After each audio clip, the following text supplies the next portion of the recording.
Senator George Latimer is ready to get to work as Westchester County executive after a long campaign against incumbent Rob Astorino. Democratic supporters eager for a change celebrated his victory at his White Plains headquarters. Supporters of all ages showed up in droves, and Latimer's stance on gun control was the major factor that brought him to his final victory.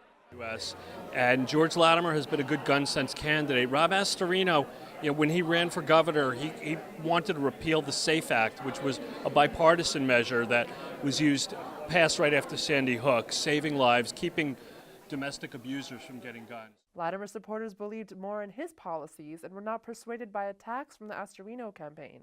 That I know the voters did want to see a change. They wanted to see someone who represents the voters.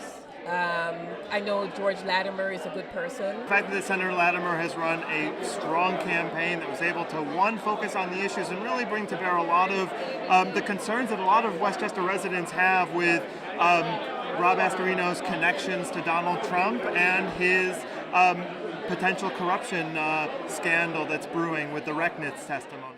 Latimer won the county executive seat 57% to 43%.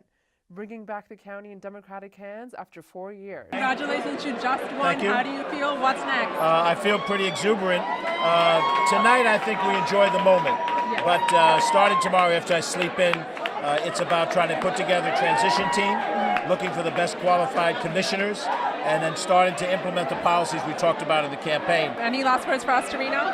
Look, I think it was a tough race. Certainly I've never been in a race this difficult in my life, and having had a race last year, I'd like to go a couple of years without a race. The voters have spoken and they want a more progressive Westchester. Rob Astorino's smear campaigns were no match for Latimer supporters. I'm Meral Kathwari reporting for the Local Live.